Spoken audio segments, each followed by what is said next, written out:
Quero cumprimentar vocês com uma boa noite de salvação. Nesse momento nós vamos ouvir uma mensagem que está no livro de João, capítulo 14, versículo 1, 2 e 3, que diz o seguinte: Não se turbe o vosso coração, credes em Deus e credes também em mim. Na casa de meu Pai há muitas moradas. Se não fosse assim, eu vos teria dito: vou preparar-vos lugar. E esses dois versículos que eu li com vocês fala justamente da trajetória de Jesus da Galileia até o Calvário. Depois o versículo 3, que nós vamos ler também agora, que já fala depois da ressurreição. E se eu for e vos preparar lugar, virei outra vez e vos levarei para mim mesmo, para que onde eu estiver, estejais vós também. Imagine que Jesus sai da Galileia, convoca os discípulos para ensinar. Jesus faz um discipulado com 12 discípulos.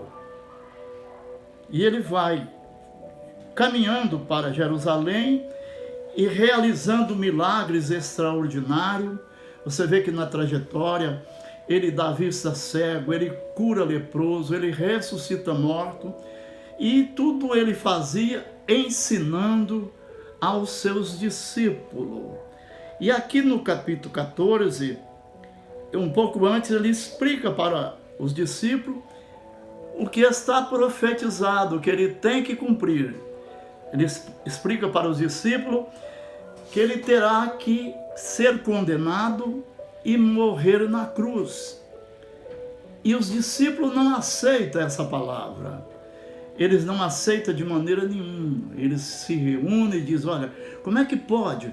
Um homem que ressuscitou morto agora vai morrer na cruz? Não vai morrer de maneira nenhuma. Isto não entrava no coração dos discípulos. Era um defeito deles? Não, não era um defeito deles. É porque o inimigo das nossas almas, ele faz tudo para que você não compreenda a palavra de Deus. E eles continuavam nesta incredulidade. Então Jesus está explicando para eles, e eles têm Jesus como um pai, a ponto que eles chegaram e disseram: Senhor, o senhor não pode ir embora assim, dessa maneira, não. O senhor é como um pai para nós.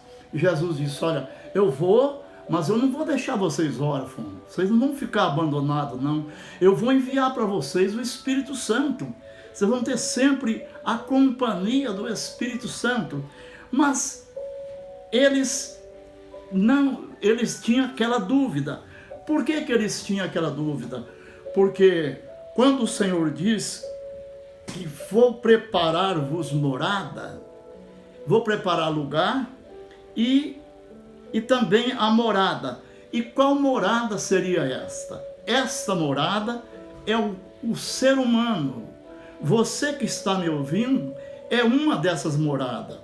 Os discípulos que estavam ouvindo naquela época também eram 12 moradas, 12 casas. É uma parte alegórica, mas é que chama de casa. O homem nasceu para ser casa de Deus. Mas à medida que o homem vai crescendo, ele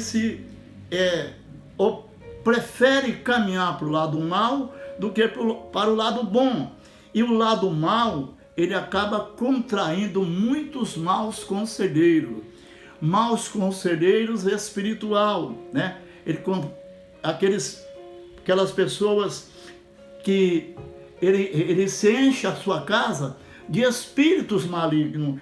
Isso estava acontecendo com os discípulos, que colocava a incredulidade nos discípulos. Jesus falando a verdade, eles não diziam que era mentira, porque seria impossível chamar Jesus de mentiroso, mas eles duvidavam, ele não vai morrer de maneira nenhuma.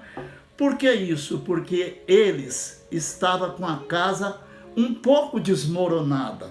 E para dizer a verdade, existia no meio dos 12 uma casa que não era mais uma casa, era mais do que um barraco.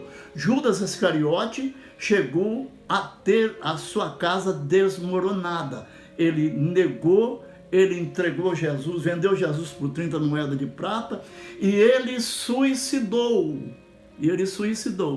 Os demais continuou caminhando na incredulidade, casa meia descomposta, e Jesus está caminhando para o Calvário.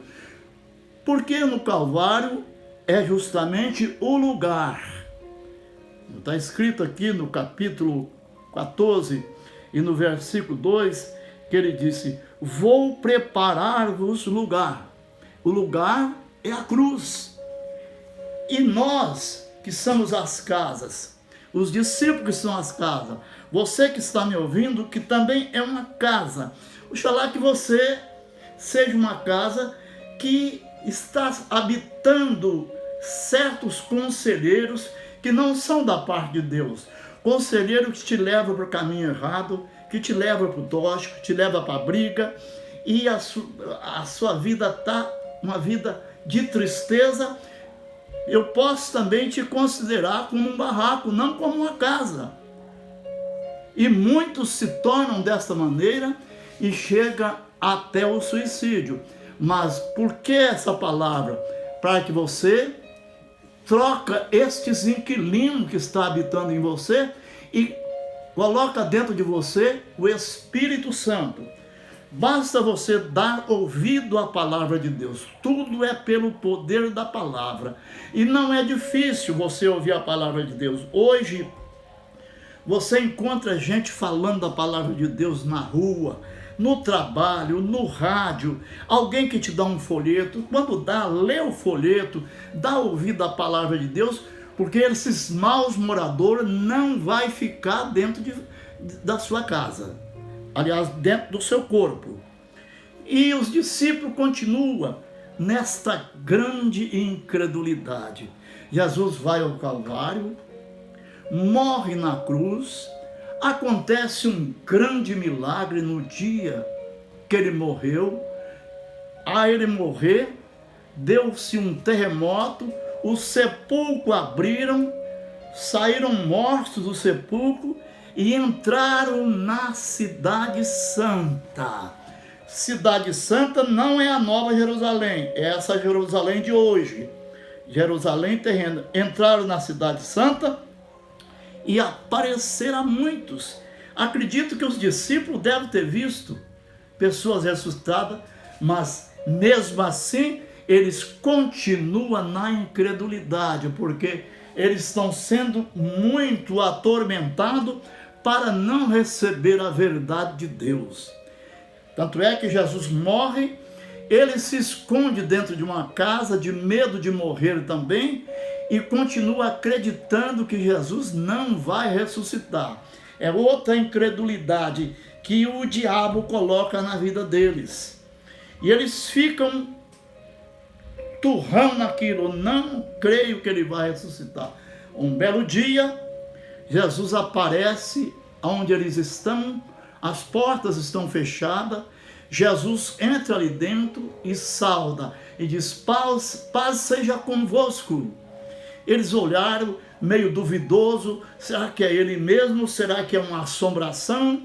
A Jesus, vendo a dúvida no coração dele, aquela dúvida que o inimigo coloca, Jesus diz: tem alguma coisa para comer? Eu tenho fome. Então deram para o Senhor um pedaço de peixe, um favo de mel, ele comeu e assoprou nos discípulos e ainda diz: recebei o Espírito Santo. E você pensa que eles receberam? Eles ficaram um pouco alegres. Quando Jesus vai embora, eles caem novamente na incredulidade, a ponto de, determinado dia, eles ir pescar. Ao invés, Jesus tinha dito, eu farei pescador de alma, mas eles foram pescar peixe. Continuaram na incredulidade. Jesus volta outro dia, depois de 8 dias, volta de novo. Lá mostrou as mãos para Tomé, que estava duvidando, e marca a última reunião. Eles continuam não acreditando que é Jesus ressuscitado. Então Jesus marca a última reunião no pé do Monte das Oliveiras. A esse inteirinho já não são 12, são quase 120 pessoas. Então eles reúnem no dia marcado, no pé do Monte das Oliveiras, no dia que completou 40 dias. E Jesus explicou para eles, olha, eu já avisei para vocês que depois da ressurreição eu subiria para o Pai. Eu estou com vocês aqui, vou despedir de vocês, vou-me embora. Mas não fique perturbado, não se preocupe, que eu vou mandar para vocês o Consolador, o Espírito Santo, não muito depois desses dias, não marcou o dia. E disse, ficai em Jerusalém até que do alto sejais revestido.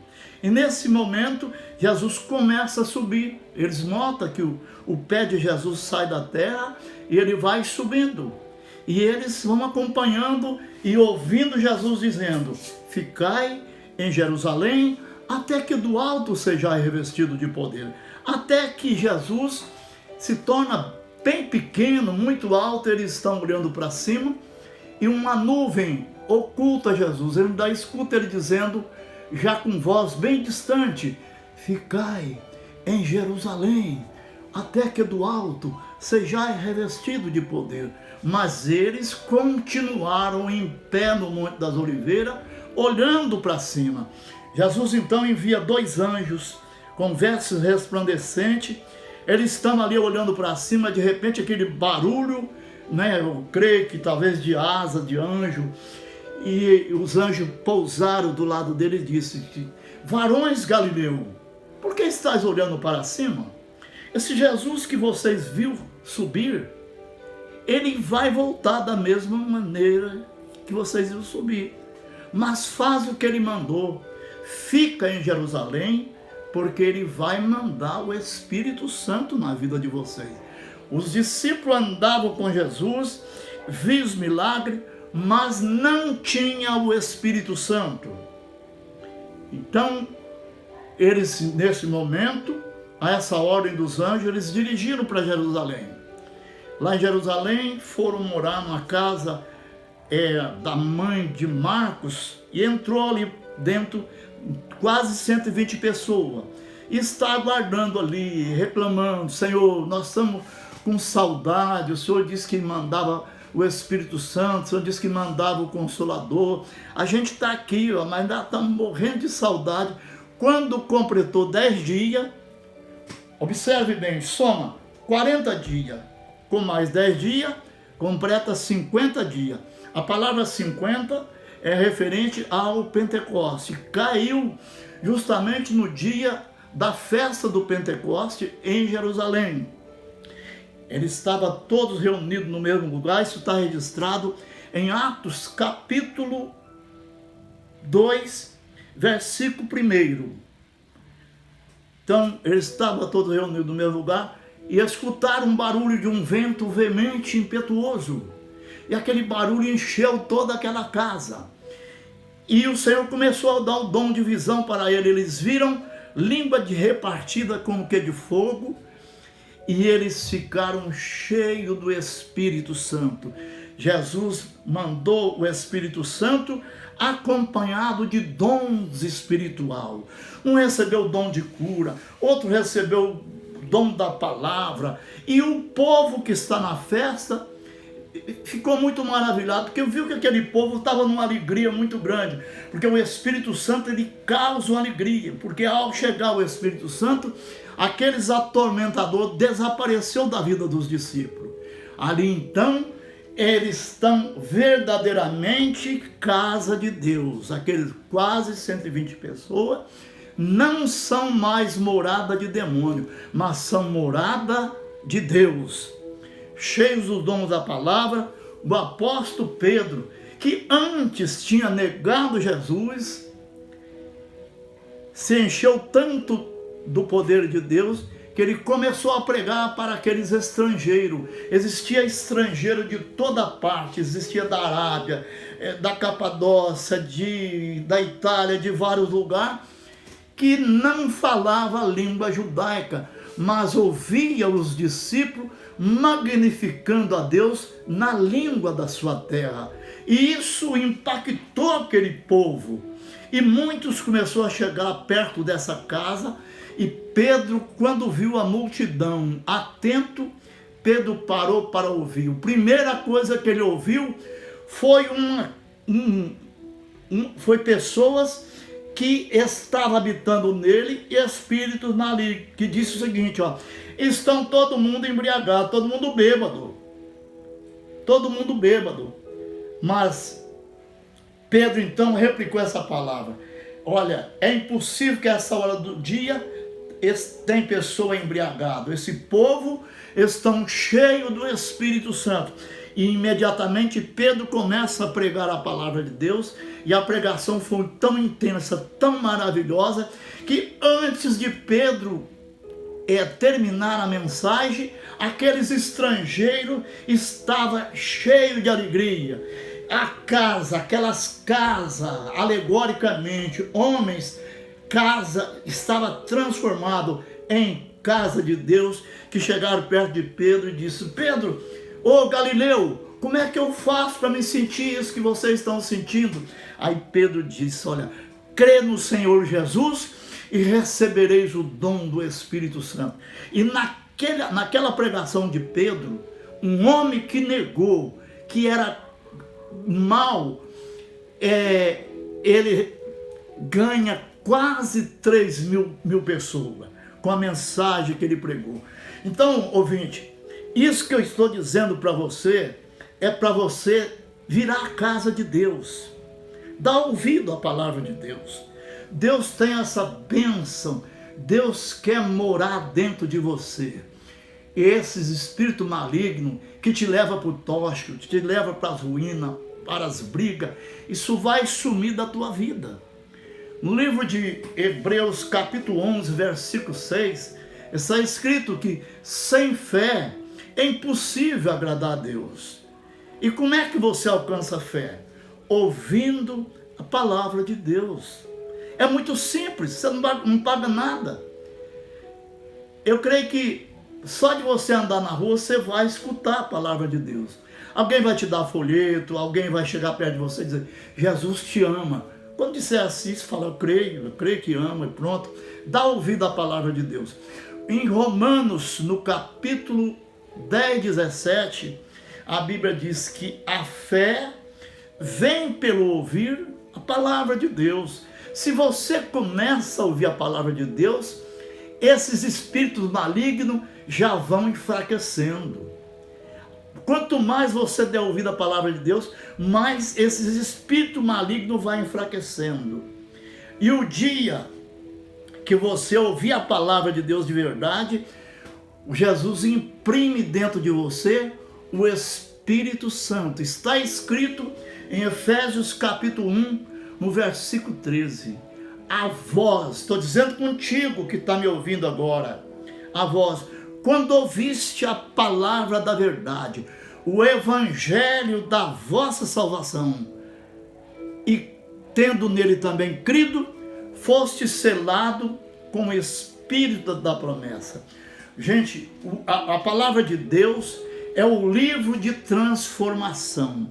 Você pode ler livros de vários escritores, né? De vários escritores famosos, né? Em Monteiro Lobato e vários escritores maravilhosos. Você delicia com o que ele escreveu, mas o livro que transforma a vida é a Bíblia. Você pode entregar no presídio vários livros de escritores para os presos ler, eles vão ler, mas não vão se converter. Se você der uma Bíblia para um presidiário, ele vai ler esta Bíblia e vai mudar de vida, e vai se converter. Isso porque eu tenho grande experiência nisso, porque eu já conversei com um preso, que ele disse que se converteu lendo a Bíblia. Olha, procura adquirir uma Bíblia, lê pelo menos um versículo por dia, vai ser muito bom para você. Você vai crescer em graça, e esta casa sua é morada de Deus, e não morada de espírito maligno. E você só vai ter felicidade. Que esta palavra possa repousar dentro de você. Eu sei que você vai ter dificuldade para ouvir, porque os espíritos malignos tentam tirar a verdade, mas esforça, tem de bom ânimo, porque Deus é contigo, meu amado. Fica aí o meu abraço para você, e quero nesse momento fazer uma oração por você que teve essa paciência de me ouvir. Ó Senhor meu Deus, seja onde estiver este ouvinte, tanto ele quanto a família dele, dá força para que ele escute esta verdade. A tua palavra é um tesouro na nossa vida, Senhor. Eu posso dizer isso porque eu já fui um barraco desmoronado, mas hoje eu sou casa de Deus, casa de felicidade. Amém? Deus abençoe vocês. Glória a Deus.